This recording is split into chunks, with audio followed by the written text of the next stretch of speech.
What guy in this locker room is most in touch with their feminine side? Stefon Diggs, 1-4. Stefon Diggs. Oh, Stefon Diggs, hands down. Diggs. Because he always got to brush his teeth, always got to look good, always got to try to dress nice. He cares about his appearance too much, like a female does, you know? If people vote me because I'm an easy target, yeah. Like who else you gonna think about? Well, first off, that's your fault. From the moment he could walk, Stefon was brought up in a world of intense competition and had to drive to be the best. His father, Aron, was the mastermind behind this competitive environment. So when Stefon's younger brother, Trevon, was born, the sibling rivalry ignited immediately. Stefon admitted he used to hit-stick his ass, talking about Trevon when they used to play ball in the backyard. But Trey wasn't that crybaby little brother some of us know to have. He gave as good as he got. Their dad fueled these competitive flames daily, quizzing the brothers on football formations and drilling them with homework, prayers, push-ups, and sit-ups. Around 5 is when Stefon started organized football, and to keep him in shape, Aron would take him to the park after school to run bleachers and gassers. My dad introduced me to the game, and I was like 5 years old, so I just love the game of football. It's a contact sport. You get to go out there and let loose, do whatever you really feel, really. But at just 14 years old, tragedy struck the Diggs household as Aron passed away from congestive heart failure at age 37. Stefon was devastated, losing his best friend and the man who shaped him to be the player and person he was up until that point. 14 to 17 are the key years a boy needs his father to help him mold into a man, but that was taken away from Stefon and his brothers. In his father's final words, he instructed Stefon to look after his little brothers and do what he had to do to keep them on the right path. He sat me down a couple months before he passed away, and he just told me that, you know, look after your brothers, look after your mom, and basically look after your family, and it meant a lot to me. Overnight, only as a freshman in high school, Stefon had to become the man of the house. As he said, not having a father is big. You need guidance. I needed somebody to show me how to be a man, how to grow up, basically how to do the right thing. I got my tears out at the time, and at that point, after that, I kind of felt like I had to leave. So with his mother Stephanie working multiple jobs at Amtrak, Toys R Us, and Target to support the family, Stefon stepped up as a father figure to Trevon and his younger brother Derez. He made sure to set an example, saying, I wouldn't want to make any bad decisions and have them looking at me some certain type of way. They called me when they needed something and have a question about something. Stefon embraced the responsibilities of having to grow up fast, determined to honor his father's wishes by being a role model, displaying the competitiveness and character that Aron had instilled in him from day one. From the moment he first stepped onto the field at Good Counsel, it was clear Stefon was a once-in-a-generation talent.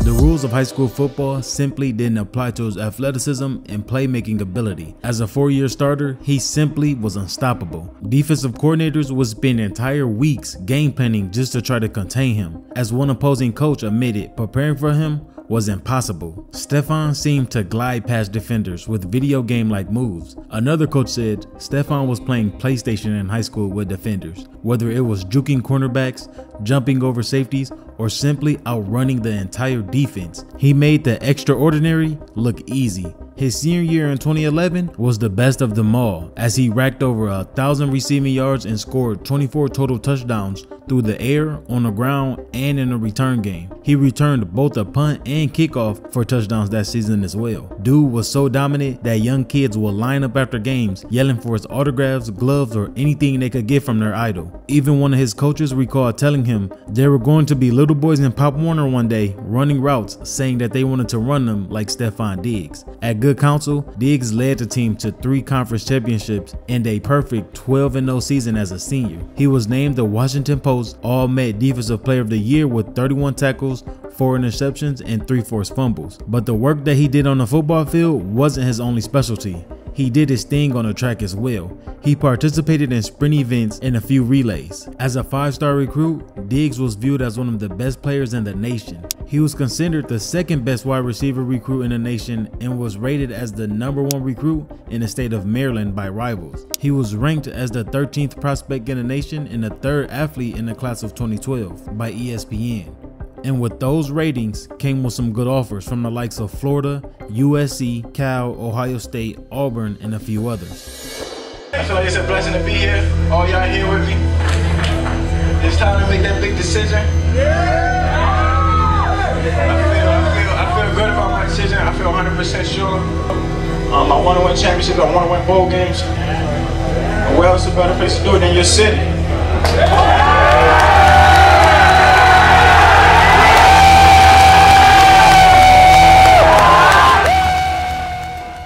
Diggs chose to stay home and committed to the University of Maryland on February 10, 2012. Despite being heavily recruited by national powers, Stefon chose to stay home because he wanted to be close to his mother and serve that guiding presence for his younger brothers. When the highly sought after Diggs arrived in College Park in 2012, the hype and expectations were through the roof. From his very first game, it was clear Diggs was ready to deliver on the hype around his name.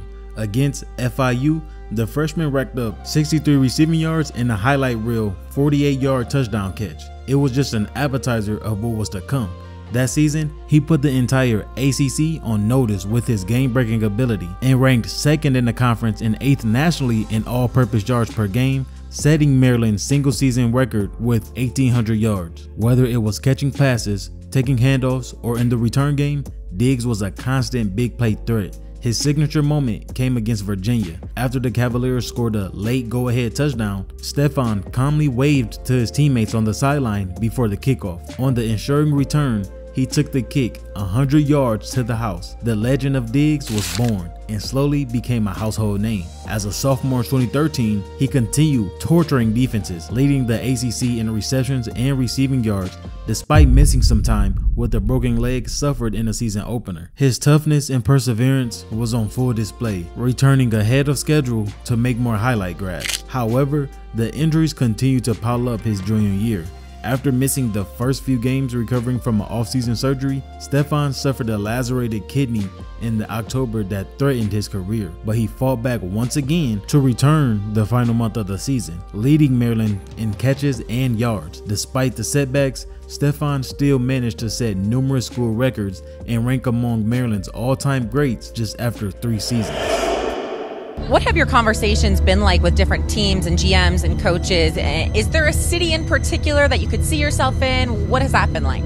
I'm getting a lot of good feedback from a lot of teams. I've spoken with so many teams, I don't have a clue on where I'm going to go, but a lot of good feedback. So it's no specific city I would like to go to, but hey, man, wherever I end up, I'm going to be happy. And here, moving on to his NFL career, things start to get questioned about his character. After he was drafted to the Vikings in the 5th round in 2015, few could have predicted the eventual stardom that awaited for him in Minnesota. But after being made inactive for the first 3 games of his rookie year, Diggs quickly proved he belonged. In Week 4 against the Broncos, he flashed his big play ability, hauling in a 42-yard catch.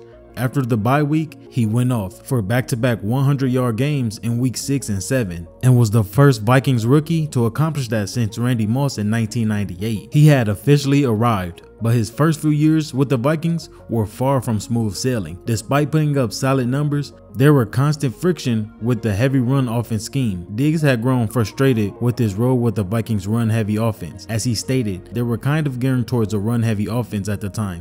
They only allowed me to do so much. In my eyes, it wasn't going to be the best interest for my career. But I'm kind of questioning that because looking at the numbers, in 2015, his rookie year, AP was in his 8th year in the league and he was still putting up great numbers. That season, he had 327 rushes for 1,400 yards and 11 touchdowns. Stefon led the receiving room with 52 catches and 70 yards and 4 touchdowns. As a rookie, decent numbers for his first year in the league. Moving on to 2016, AP was out and Jerick McKinnon was in. He had 159 rushes for 500 yards and Stefon still led the receiver room with 84 catches and 903 yards. 2017, Latavius Murray was RB1 and he had 216 rushes for 842 yards. And Stefon fell second to Adam Thielen as he missed 2 games with only 64 catches and 848 yards on the season. So I can kind of understand his frustration over his first 3 years, as they all fell under the 1,000 yard mark. It wasn't until his 4th year where he caught over 100 catches and had over 1,000 yards on the season. The big headline drama came in 2019 when he missed practice and meetings amid reports he wasn't happy with the style of offense the Vikings was running. With his role and lack of input during the game plans, he even skipped a team flight, creating a rift with the organization. However, Stefon's on-field performance that season made the Vikings think twice about moving on. He set career highs with 1,100 receiving yards and 6 touchdowns in the regular season, but the drama returned the following offseason as he doubled down on his trade demands. The situation had become shaky. His early years with the Vikings were filled with brilliant highlights, but also plenty of frustration and locker room drama stemming from his role and lack of offense input. Ultimately, it led him forcing his way out in a trade. I think, there's been speculation and stuff that you might want to be traded. Do you want to be traded? Is along with rumors and all that? Yeah. I feel like there's truth to all rumors.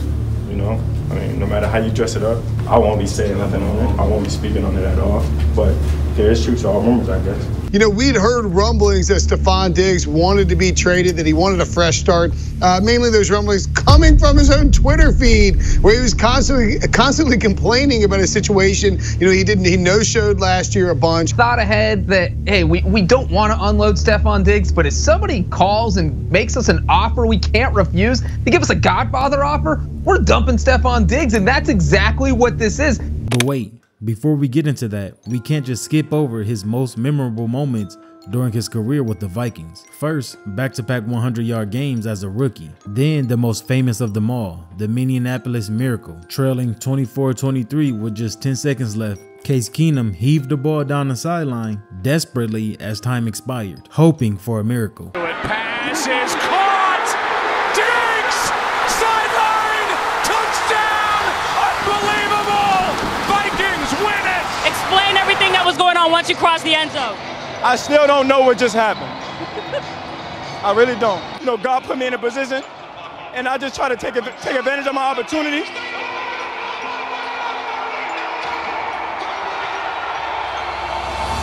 Setting career highs in 2019, despite the tension that year for his role, Diggs still set career highs 1,130 receiving yards and 6 touchdowns in the regular season for the Vikings. Consistent production from 2015 to 2019. Over his 5 seasons in Minnesota, he averaged a very solid 924.6 receiving yards per season, establishing himself as a reliable playmaker.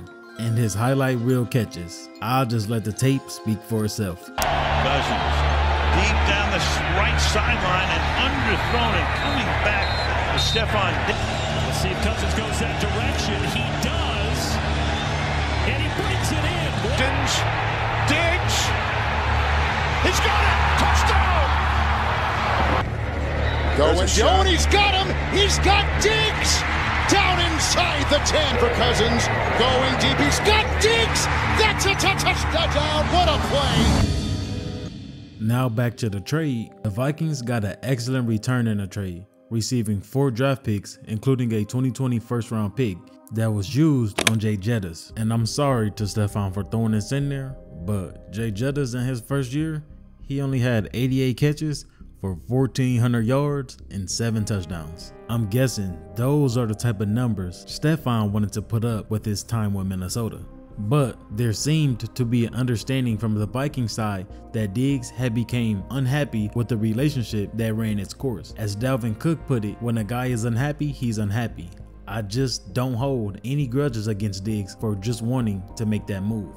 There was no one with the Vikings, previous or current, that had any regrets on the trade for Diggs, given for who they got in return. However, Stefon did dispute the notion that he forced his way out of Minnesota in comments after the trade. I wouldn't say I forced my way out of Minnesota. It was more of a respecting than anything else. Now in his new home in Buffalo after 5 seasons, Diggs found the perfect situation, a pass-happy offense led by a strong-armed Josh Allen. He rewarded the Bills faithful immediately, setting franchise records with 127 catches for 1,500 yards and 8 touchdowns in his debut season 2020. He finally got everything he was looking for. Steph led the NFL in receptions and receiving yards, earning first-team All-Pro honors as he unlocked his true potential as the #1 receiver. The Bills were suddenly a juggernaut, going 13-3, reaching the AFC Championship behind their dynamic passing attack. And over the next 2 seasons, Diggs continued his elite production, earning 2 more Pro Bowl nods while Allen emerged as an MVP candidate. But behind the scenes, it was reported that tension started to rise in the locker room between the 2 stars. I got you. I'm beat the f out you. Despite their on-field chemistry, reports surfaced of tension between Diggs and Allen over Diggs' lack of involvement in the offensive game planning and play calling decisions under coordinator Ken Dorsey. And this kind of mirrored the same issue Diggs had in Minnesota after having little voice in how the offense operated week to week. The frustrations came about late in the 2022 season. In the Buffalo's playoff loss to Cincinnati, cameras caught Diggs angrily confronting Allen on the sideline after another stalled offensive possession where he just had 4 catches. The following offseason, Diggs skipped the opening of mandatory minicamp, causing concerns from head coach Sean McDermott about his absence and commitment. While Diggs' agent cited non-football matters, it was widely believed it was related to his role in Dorsey's offense. Stefon Diggs being unhappy in Buffalo for weeks and maybe even months now, and all along people have denied it. But then, lo and behold, today, Sean McDermott himself said he's very concerned about him not being there, and Josh Allen, the Bills quarterback, said that they're working through some issues. With Steph's production dipping in the second half of the 22 season after a hot start,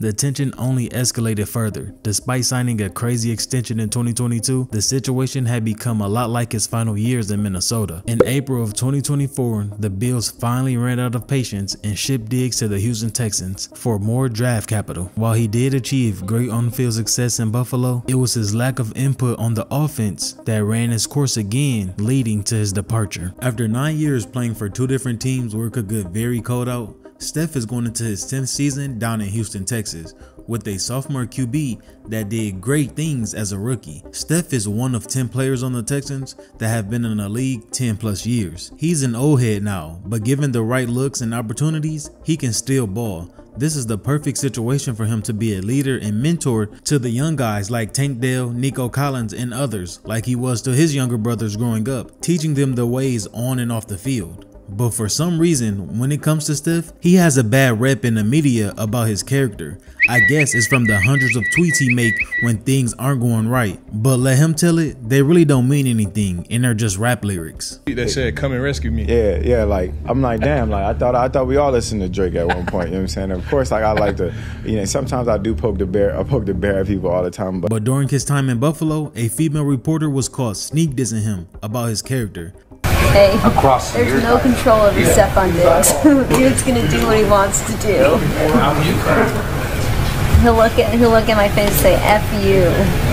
How he treats everybody. I just don't know how true any of that may be, because none of the players he has played with gives him a bad rep, not even Josh. It's always how much of a team player he is. The whole rap about him was, oh, he's a me first guy, he's a distraction in the locker room. And I've never ever seen that side of him. Everybody's known me to be 3 things, and that's 1, a team guy. I've always put the team before myself. I've never made it just about me. I've never been that kind of guy. He's been so much about the team. If I'm in a funk, he's let me know, like, I got you. I got you, bro. Give me the ball, I'll make something happen for you. Hopefully the Texans as a whole can model the success they had last year, and Steph does good so he doesn't have to have Twitter fingers. The Texans can make a run for it all. But like I was saying a while ago, Diggs is going into his 10th season, which is a blessing for the NFL, because every player knows it's not for long. And a lot of players don't have a life or know what to do when their phone stops ringing from the league. But for Steph, his life off the field is all about fashion, which he takes very seriously, hence to why he was getting clowned by his Viking teammates at the beginning of this video. But from a young age, he had a good taste in style. Pause.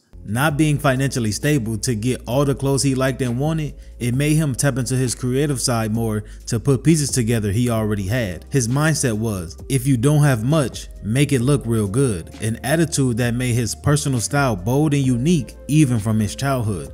As he rose through the ranks to become an NFL star, he began expressing himself through fashion. His style evolved from more of a streetwear look to more of a sophisticated grown man vibes. His passion extended beyond just wearing the clothes to even collecting them. Ultimately, it led him to launch his own fashion label, Liam, in 2024. Liam is inspired by Diggs' personal style and often chaotic experience of being an athlete and celebrity, saying, "I hope one day to be in a creative director role because I'm so into fashion and clothes." From making the most of hand-me-downs as a kid to sitting front rows at fashion weeks to starting his own clothing brand, fashion has been a long life passion and creative outlet for Diggs.